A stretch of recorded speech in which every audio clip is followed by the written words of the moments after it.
నేను ఇవాళ యాదృచ్ఛికంగా ఉదయం వేళ ఎందుకో పుస్తకాల బీరువా దగ్గర నించుని చంద్రశేఖర పరమాచార్య స్వామి వారి యొక్క పాదాలు కనపడుతున్నటువంటి ఒక పుస్తకం ఒకటి నా దగ్గర ఉంటే ఆ పుస్తకాన్ని తీసి యథాలాపంగా ఇలా అన్నాను. అంటే ప్రదోషవేళయందు శివనామమును చెప్పినటువంటి వాడు పొందేటటువంటి ఫలితమేమో వాక్కుల చేత చెప్పటము సాధ్యము కాదు. ప్రదోషవేళయందు చెప్పబడినటువంటి శివనామము యొక్క ఫలితమును చెప్పే ప్రయత్నమును కూడా చేయరాదు. ఎందుచేత అంటే అంత గొప్ప ఫలితం వస్తుంది కనుక. స్వయంగా చంద్రశేఖర పరమాచార్య స్వామి వారు చెప్పినటువంటి మాటలున్న పేజీ నాకు అలవోకగా కనబడితే నేను ఎంతో సంతోషించాను. ఫోన్లే నిన్ననే అనుకోకుండా నేను ఈ మాట అన్నాను. ప్రదోషవేళలో శివనామం చెప్పుకున్నటువంటి ఫలితం మనకి అనుభవంలోకి వచ్చిన తర్వాత తెలుస్తుంది దాని గొప్పతనం ఏమిటోనని. ఇవాళ మనకి యాదృచ్ఛికంగా ఇది గురువుల నోటి వెంట వచ్చిన మాటగా పుస్తకంలో కనపడింది. ఇది చాలా ఆనందదాయకమైన విషయము అని అనుకున్నాను. కనుక మనం ఇప్పుడు చక్కగా సంతోషంతో పూనికతో భక్తితో ప్రదోషవేళ కనుక ఆ శివాష్టోత్తరాన్ని చదివి తదనంతరము ప్రవచనాన్ని ప్రారంభం చేసుకుందాం.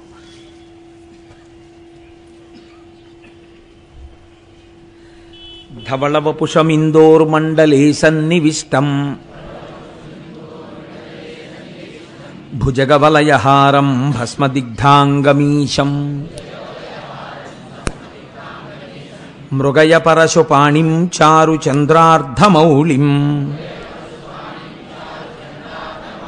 హృదయకమలమధ్యే సంతతం చింతయామి. చారు చంద్రార్ధమౌళిం అంటారు ధ్యానంలో. చంద్రమౌళీశ్వరుడిగా ఆరాధన చేస్తారు. 4 వర్ణముల వారు సమస్త ఫలితములను పొందడానికి చంద్రమౌళీశ్వరారాధన చేయవలెను అని శాస్త్రం విధించింది. కనుక చంద్రమౌళీశ్వరారాధన చెయ్యడం కోసమని బహుశః నా ఊహ సత్యమైతే 1,00,000 ఇళ్లల్లో ఒక్క ఇంట్లోనైనా ఉండడానికి అవకాశం లేనటువంటి ఒక అత్యద్భుతమైనటువంటి పార్వతీ పరమేశ్వరుల యొక్క రూపంతో కూడిన మూర్తిని మహాశివరాత్రి నాడు 5 పైసలు ఖర్చు లేనటువంటి అద్భుతమైన చంద్రమౌళీశ్వరారాధన మనందరం కలిసి చేసుకుందాం. దానికి మనకి అపర భగీరథుడు గోపాలకృష్ణ గారు ఉండనే ఉన్నారు. ఆ కార్యక్రమాన్ని ఆయనకి చెప్పేస్తే ఆయనే తంటాలు పడి అన్నీ ఏర్పాట్లు చేసుకుంటారు. మనందరం హాయిగా కూర్చుని 5 పైసలు ఖర్చు లేకుండా అని నేను అనేశాను కాబట్టి ఇంకా దానికి ఏం ఉండదన్నమాట ఖర్చు. అలా చేసుకోవడం గోపాలకృష్ణ గారి బాధ్యత, ఇంకా మనకేం సంబంధం లేదు. ఆయనకి నా ఎందున్న గౌరవం అటువంటిది. ఇంత మాట వీడన్నాడు ధూర్తతనంగా ఆయన అనుకోరు, దాన్ని అమలు చేయడానికి ప్రయత్నిస్తారు. కాబట్టి మహాశివరాత్రి నాడు అటువంటి మూర్తికి మనం ఆరాధన చేద్దాం. చారు చంద్రార్ధమౌళిం హృదయకమలమధ్యే సంతతం చింతయామి. శివో మహేశ్వర శంభుః పినాకీ శశిశేఖరః వామదేవో విరూపాక్షః కపర్దీ నీలలోహితః శంకరః శూలపాణిశ్చ ఖట్వాంగీ విష్ణువల్లభః శపి విష్ణోంబికానాథః శ్రీకంఠో భక్తవత్సలః భవః సర్వస్త్రిలోకేశः శితికంఠः శివాప్రియః ఉగ్రః కపాలీ కామారీ అంధకాసురసూదనః గంగాధరో లలాటాక్షః కాలకాలః కృపానిధిః భీమః పరశుహస్తశ్చ మృగపాణిర్జటాధరః కైలాసవాసీ కవచీ కఠోరస్త్రిపురాంతకః వృషాంకో వృషభారూఢో భస్మోద్ధూళిత విగ్రహః సామప్రియః సర్వమయస్త్రయీమూర్తిరనీశ్వరః సర్వజ్ఞః పరమాత్మా చ సోమసూర్య అగ్నిలోచనః హవిర్యజ్ఞమయ సోమ పంచవక్త్ర సదాశివ విశ్వేశ్వరో వీరభద్రో గణనాథ ప్రజాపతి హిరణ్యరేతా దుర్ధర్షో గిరిశో గిరీశో నఘః భుజంగభూషణో భర్గో గిరిధన్వీ గిరిప్రియః కృత్తివాసాః పురారాతిర్భగవాన్ ప్రమదాధిపః మృత్యుంజయః సూక్ష్మతనుర్జగద్వ్యాపీ జగద్గురుః వ్యోమకేశో మహాసేన జనకశ్చారు విక్రమః రుద్రో భూతపతిస్థాణుర్రహిర్భూజ్ఞో దిగంబరః అష్టమూర్తిరనేకాత్మా సాత్వికः శుద్ధ విగ్రహः శాశ్వతః ఖండపరశుః అజః పాశ విమోచకः మృఢః పశుపతిర్దేవో మహాదేవో వ్యయో హరిః పూషదంతభిదవ్యగ్రో దక్షాద్ధర హరోహరః భగనేత్రభిదవ్యక్తః సహస్రాక్షః సహస్రపాత్ అపవర్గప్రదోనంతస్తారకః పరమేశ్వరః ఏవం శ్రీశంభుదేవస్య నామ్నామష్టోత్తరం శతం శ్రీశివాష్టోత్తరశతనామస్తోత్రం సమాప్తం.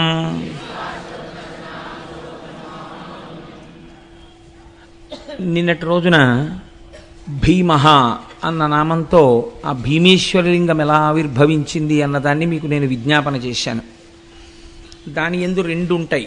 ఒకటి, ఆయన అటువంటి గొప్ప శాసనాన్ని చెయ్యగలగడం, అటువంటి ప్రభంజనుడైనటువంటి వాయుదేవుడు మన శరీర కార్యములను నిర్వర్తించుట యందు ఎలా సహాయపడాలని శంకరుడు శాసనం చేస్తే ఔదల దాల్చి నిర్వహిస్తున్నాడో అంత గొప్పగా తన తేజస్సు చేత సమస్తాన్ని బూది చేయగలిగినటువంటి అగ్నిహోత్రుడు ఈశ్వర శాసనాన్ని ఔదల దాల్చి యజ్ఞమునందు హవ్యవాహనుడుగా, పితృకార్యముల యందు పిండమును తీసుకెళ్లేటటువంటి వాడిగా, అలాగే మన ఇంట్లో తెల్లవారి లేస్తే అన్నాన్ని పచనం చేసేవాడిగా, హవ్యం వహతి దేవానాం కవ్యం కవ్యాసినామపి పాకంచ కురుతే వహ్ని శంకరశైవ శాసనాత్ అని లింగపురాణంలోంచి అనుసంధానం చేసుకుంటూ మనం ఆయన ఎలా జగత్తుని శాసించగలిగినటువంటి వాడు అన్నదాని గురించి ఆ భీమేశ్వర నామంతో స్వామి ఆవిర్భవించినటువంటి స్వరూపం గురించి మీకు విజ్ఞాపన చేసి ఉన్నాను.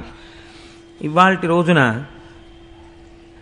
త్రయంబక క్షేత్రం గురించి, త్రయంబకేశ్వరుడి గురించి మీకు 4 మాటలు చెప్పేటటువంటి ప్రయత్నం చేస్తాను. త్రయంబకం గౌతమీతటే అని మనం అంటాం. అందులో సహ్యాద్రి శీర్షే విమలే వసంతం గోదావరీ తీర పవిత్ర దేశే యద్దర్శనాత్వాతకమిషునాశం ప్రయాతితం త్రయంబకమిషమీడే అని పిలుస్తారు. ఈశ్వర, ఓ త్రయంబకుడా, నిన్ను దర్శనము చేసినటువంటి వారిని రక్షించదవు. నిన్ను స్మరించిన వారిని, నిన్ను నమ్మిన వారిని సర్వకాలములయందు రక్షించేటటువంటి స్వరూపం ఉన్నవాడు. మీరు ఇక్కడ ఒక విషయాన్ని జ్ఞాపకం పెట్టుకోండి. మీరు ఇప్పటి వరకు విన్నటువంటి స్వయంభూలింగముల యొక్క విశేషము ఒకలా ఉంటుంది. త్రయంబకేశ్వరుడి దగ్గరికి వచ్చేటప్పటికీ ఇది ఒక్కటి ఒకలా ఉంటుంది. నా దృష్టిలో అయితే నేను దీన్ని వేరొక రకంగా భావన చేస్తాను. అది మీతో పంచుకునే ప్రయత్నం చేస్తాను. ఈశ్వర సౌలభ్యము ఎంత గొప్పదో ఒక మహాభక్తుడి యొక్క జీవితము కూడా అంతే గొప్పది. అది పవిత్రమైనటువంటి నది వంటిది భక్తుడి యొక్క జీవితం. ఈశ్వర కథ వినడం చేత ఈశ్వరుడు ఎక్కువ ప్రీతి చెందుతాడా? ఈశ్వరుణ్ణి నమ్ముకోవడం వల్ల నిరంతరము ఈశ్వరానుసంధానముగా జీవితం గడిపేటటువంటి ఒక పరమభక్తుడి యొక్క కథని వినడం వల్ల ఈశ్వరుడు ప్రీతి చెందుతాడా? అంటే ఈశ్వరుడు కేవలము భక్తుల యొక్క కథలు వినడము చేత మాత్రమే ద్విగుణీకృతమైనటువంటి ప్రేమని ఆవిష్కరిస్తాడు. పైగా మనం ఇవాళ వినేటటువంటిది కేవలం ఒక లింగము ఆవిర్భవించినటువంటి కథ కాదు. గౌతమ మహర్షి యొక్క జీవితాన్ని ఆయన యొక్క శీలాన్ని, ఆయన యొక్క గొప్పతనాన్ని మీరు ఒక్కసారి విహంగ వీక్షణంగా ఇందులో చూస్తారు. చూసినప్పుడు మీకు అసలు ఒక భక్తుని యొక్క జీవితము, ఒక మహాభక్తుని యొక్క చారిత్రము ఎలా ఉంటాయి అనేది మీకు బాగా అవగతమవుతుంది. మీరు చూడండి, ప్రపంచపటంలో ఉండేటటువంటి మిగిలిన దేశాలకి పేరు ప్రఖ్యాతులు ఏమైనా ఉండి ఉంటే దేనివల్ల వచ్చాయి?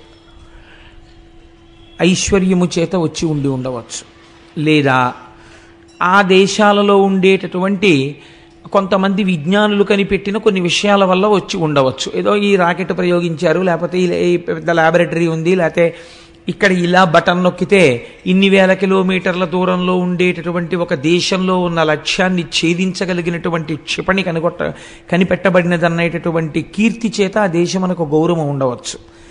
కానీ భారతదేశం యొక్క పరిస్థితి పూర్తిగా భిన్నం. భారతదేశానికి గౌరవం దేనివల్ల అంటే భౌతికమైన సంపత్తి చేత భారతదేశము గౌరవింపబడలేదు. ఆ కోణంలో పరిశీలన చేస్తే అసలు భారతదేశం అంతటి ఐశ్వర్యవంతమైన దేశం మీకు ప్రపంచ పటంలో కనపడదు. ఒక్కొక్క మహారాజు గారిని చంపిన తరువాత ఒక్కొక్క కోటని కొన్ని నెలల పాటు దోచుకున్న ఐశ్వర్యం మిగిలిపోయింది. విజయనగర సామ్రాజ్య పతనం చదివితే కన్నుల నీరు కారుతుంది. 6 నెలలు దోచుకున్నారు విజయనగరం కోటని. అంత దోచుకున్నా ఇంకా ఎత్తుకెళ్ళడానికి ఐశ్వర్యం మిగిలింది. ఇక్కడి నుంచి ఎత్తుకుపోయింది కోహినూరు వజ్రం, ఇక్కడి నుంచి ఎత్తుకుపోయింది నెమలి సింహాసనం, ఇక్కడి నుంచి ఎత్తుకుపోయింది ఆయుర్వేదం, ఇక్కడి నుంచి ఎత్తుకుపోయింది అథర్వణ వేదంలో భాగాలు. అన్ని దేశాలకి ఇంకా పలకాబలపం పట్టుకోవడం రానటువంటి రోజులలో అద్భుతమైనటువంటి చారిత్రక సత్యములను కనిపెట్టినటువంటి దేశం ఈ దేశము. నాకు ఈ విషయం చెప్పినప్పుడు ఒక విషయం స్ఫురణలోకి వస్తోంది. నేను మొన్న అరుణాచలం వెళ్ళినప్పుడు విశాఖపట్నం నుంచి ఒక మెరైన్ ఇంజనీర్ సుబ్బారావు గారిని, వారి భార్య గారు, నాకు పేరు సరిగ్గా జ్ఞాపకం ఉంటే ఆవిడ పేరు భవానీ, ఆవిడ కూడా మాతో పాటుగా వచ్చారు. వచ్చినప్పుడు నేను ఏదో ఒక తపస్సమాధిలో ఉండేటటువంటి వ్యక్తి సమాధిగతుడైపోయిన, ఆయన శరీరాన్ని సమాధి చేసిన అందులోంచి కొన్ని తరంగములు వస్తాయి అని పుస్తకాలలో ప్రతిపాదన చేశారు అన్నదానికి ఆవిడ సైన్స్ లెక్చరర్ అనుకుంటాను. ఈ మధ్య కాలంలోనే దీని మీద ఒక పుస్తకం వచ్చింది కోటేశ్వరారు, ఇది పరమ సత్యం అండి, అది ఎలా వస్తుంది అన్న దాని గురించి ఆవిడ నాకు ఆ విజ్ఞాన శాస్త్రానికి సంబంధించినటువంటి భాషలో మాట్లాడారు. నేను నిజంగా మన వాళ్ళు ఎంత గొప్పవాళ్ళంటే ఆ తల్లి ఎంత జీర్ణం చేసుకున్నారో ఆవిడ అన్నారు.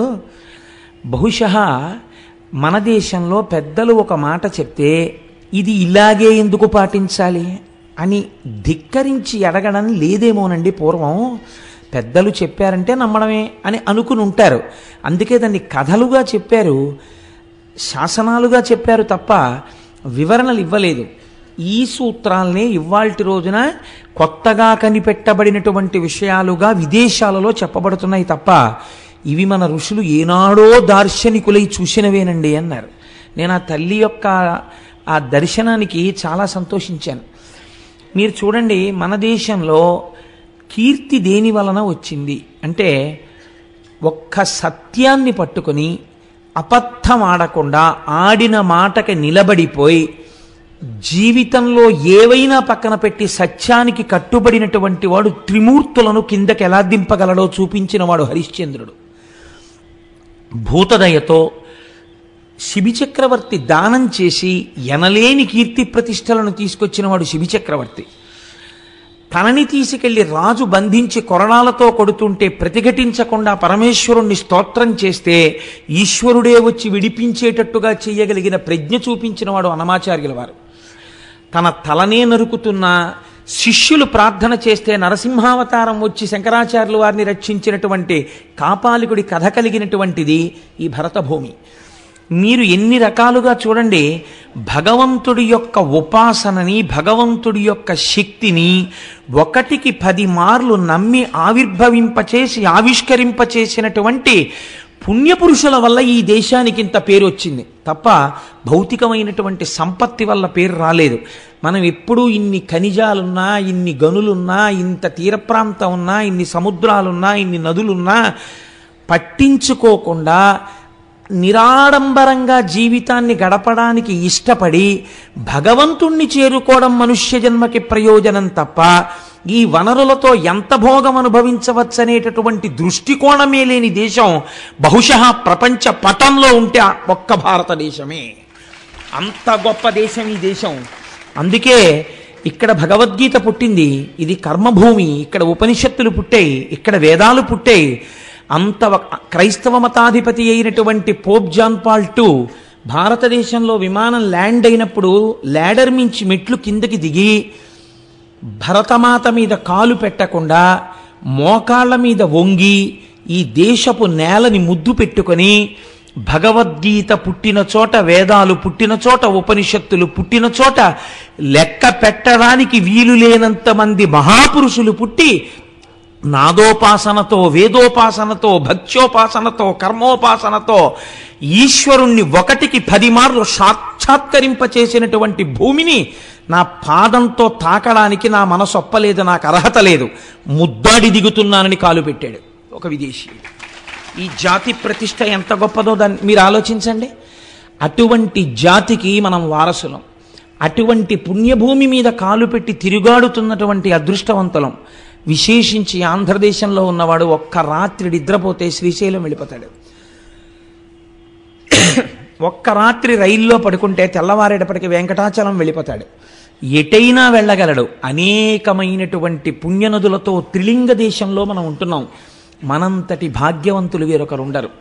ఎన్ని జన్మల పుణ్యమో భౌతిక సంపత్తితో, అర్థం పర్థం లేని సుఖభావనతో ఎప్పుడూ అనేక రకాలైనటువంటి కామ సంబంధమైనటువంటి విషయాలతో కొట్టుకుపోయేటటువంటి సంస్కృతి యందు పుట్టకుండా ప్రపంచపటంలో తెల్లవారి లేస్తే భగవన్మయంగా జీవితం గడిపేటటువంటి జీవగడ్డ యందు మనం పుట్టేటట్టుగా అనుగ్రహించినటువంటి ఈశ్వరుడికి మనం ఎన్ని ప్రణతులిడాలి. నేను ఇవాళ ఎందుకు ఈ ఉపోద్ఘాతం మీతో విజ్ఞాపన చేయవలసి వచ్చిందంటే, మీరిప్పుడు వినబోయేటటువంటి త్రయంబకేశ్వర లింగం అటువంటిది. మీరు ఆ శివలింగము గొప్పదా, గౌతముడు గొప్పవాడా అని మీరు విచారణ చేస్తే, ఒకలా ఆలోచించి చూస్తే ఇక్కడ మాత్రం గౌతముడే గొప్పవాడు. ఇది అందుకే మిగిలినటువంటి లింగముల దగ్గర ఒక్క లింగం ఆవిర్భవించింది, 2 లింగములు ఆవిర్భవించాయి. త్రయంబకం విషయంలో అలా కాదు.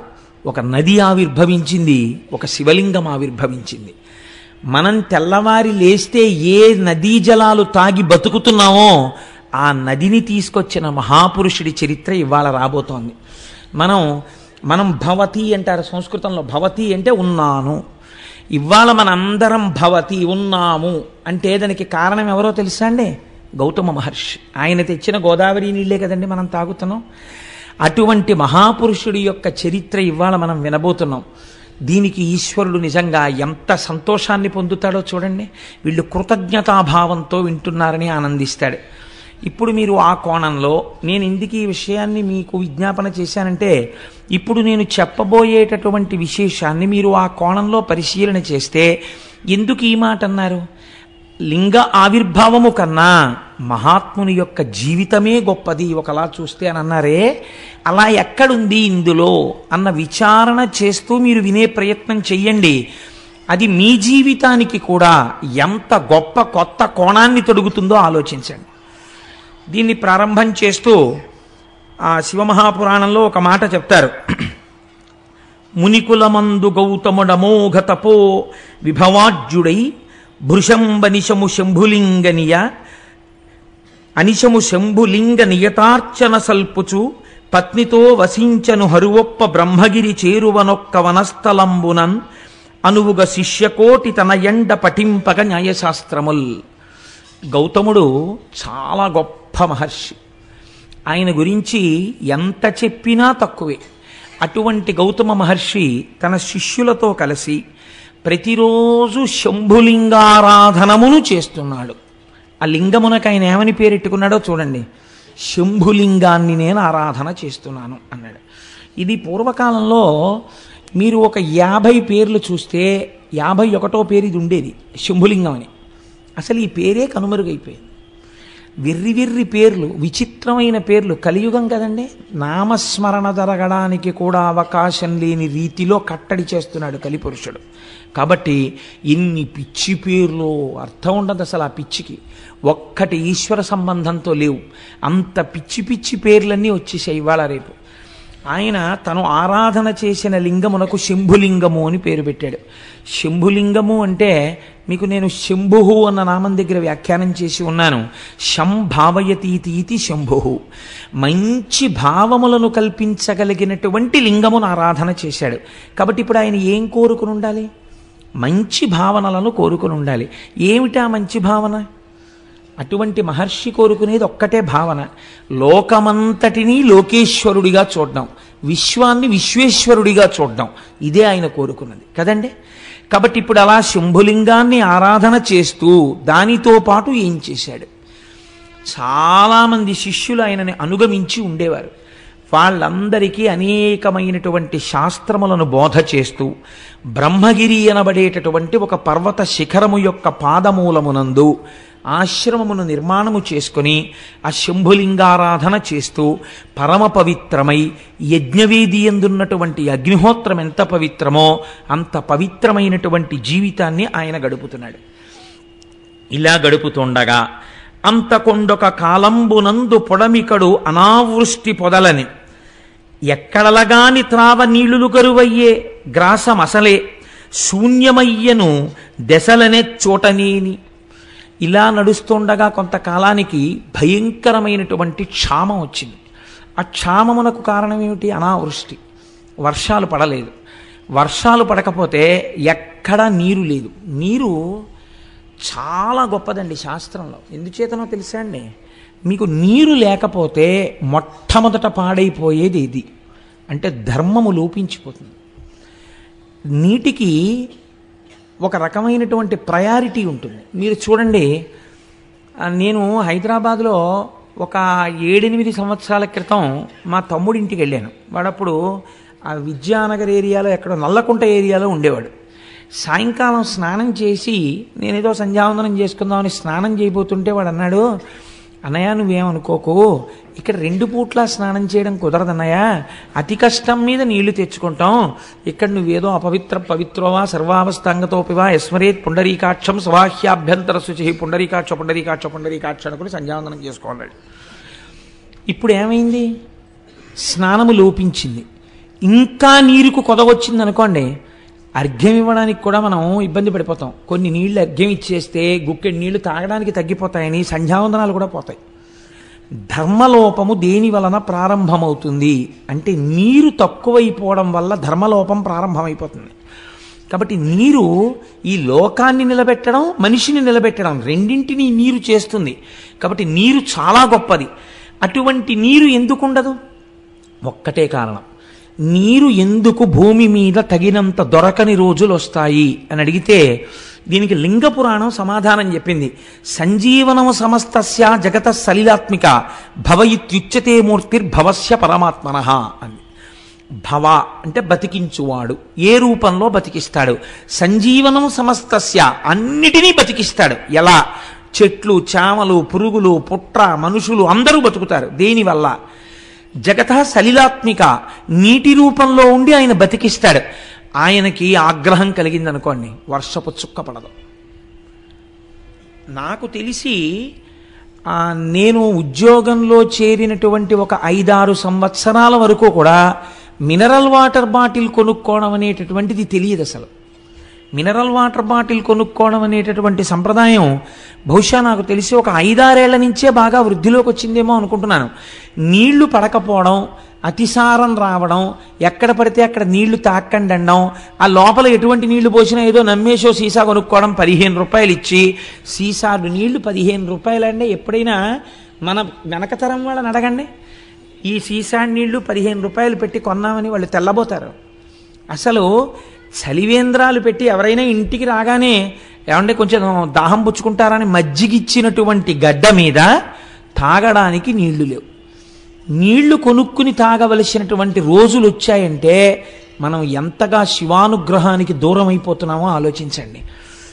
ఒకనాడు కూడా ఇలాగే శివానుగ్రహానికి దూరమైంది లోకం. అదే క్షామము అని పిలిచారు. దీన్ని మీరు త్రయంబకేశ్వర చరిత్ర యందు గట్టిగా పట్టుకోవాలి. అందుకే ఇప్పటికీ లోకమునందు నీరు లేకపోతే సహస్రఘటాభిషేకం అని పరమేశ్వరుడికి చేస్తారు. శివలింగానికి సహస్రఘటాభిషేకం చేస్తే మళ్ళీ వర్షాలు పడతాయని. కాబట్టి చూడండి, లోకంలో నీరు లేదు, క్షామం వచ్చేసింది, ఎక్కడ చూసినా అనావృష్టి. ఇటువంటి పరిస్థితులలో ఒక్కొక్కడు ఎక్కడ నీరు దొరుకుతుందో అక్కడికి వెళ్ళిపోతున్నాడు. వెళ్ళిపోయేటప్పుడు వేటిని వదిలేస్తున్నాడు? వజ్రాలు వదిలేస్తున్నాడు, బంగారం వదిలేస్తున్నాడు, పశువులు వదిలేస్తున్నాడు, గాజులు వదిలేస్తున్నాడు, ఇళ్ళు వదిలేస్తున్నాడు, అన్నీ వదిలేస్తున్నాడు. గుక్కెడు నీళ్లు దొరికే చోటుకి వెళ్ళిపోతున్నాడు. నీరంటే అంత తేలిక కాదండి. నేను నిడదవోలు షటిల్ చేసేవాడిని. నేను నిడదవోలు షటిల్ చేసే రోజుల్లో గోదావరి పుష్కరాలు వచ్చాయి. పుష్కరాలు వస్తే చాలామంది ఆ పైనుంచి పుష్కరాలకి ఇక్కడ బంధువులు ఇళ్ళకి వచ్చి స్నానం చేసి వెళ్తుండేవారు. నేను ఒక రోజున ట్రైన్లో వెళ్ళిపోతుంటే నిడదవోలు ప్యాసింజర్లో నేను కూర్చున్న కంపార్ట్మెంట్లో చాలామంది లేచి కిటికీల దగ్గరికి, డోర్ దగ్గరికి వెళ్ళి అబ్బా ఎన్ని నీళ్ళో అని పొంగిపోతున్నారు.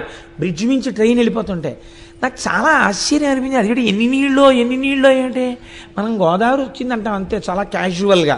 వీళ్ళు ఎన్ని నీళ్ళో అంటున్నారు ఏంటని, ఎన్ని నీళ్ళో అంటున్నారు ఏంటమ్మా అని అడిగాను. అడిగితే ఇన్ని నీళ్లు మేము చూసి కొన్ని ఏళ్ళు అయిపోయిందండి, ఓ 20 ఏళ్ల క్రితం చూసాం, మేము ఎక్కడో రాయలసీమ నుంచి వచ్చాం గోదావరి పుష్కరాలకి, ఇంత నీటి ప్రవాహం చూసి మేము ఎన్నేళ్ళు అయిందో అన్నారు. వాళ్ళకి తెలుస్తుంది దాని అందం ఏమిటో, వాళ్ళకి తెలుస్తుంది అందులో తృప్తి ఏమిటో. మనం గౌతమ మహర్షి అనుగ్రహంతో కావలసినన్ని నీళ్లు పొందుతున్నాం కాబట్టి ఆ మహర్షిని కూడా తలుచుకోవడం మానేశాం. అక్కర్లేని విగ్రహాలు త్రిలింగ దేశంలో ఎన్నున్నాయో, ఇంతగా మనకి గౌతమీ నదిని తీసుకొచ్చి దాహార్తిని తీరుస్తున్నటువంటి గౌతమ మహర్షి యొక్క విగ్రహ ప్రతిష్ఠ జరిగినటువంటి ఆలయాలు ఈ ప్రాంతాల్లో ఎన్నున్నాయి నాకు చూపించండి. ఇది మన కృతజ్ఞత.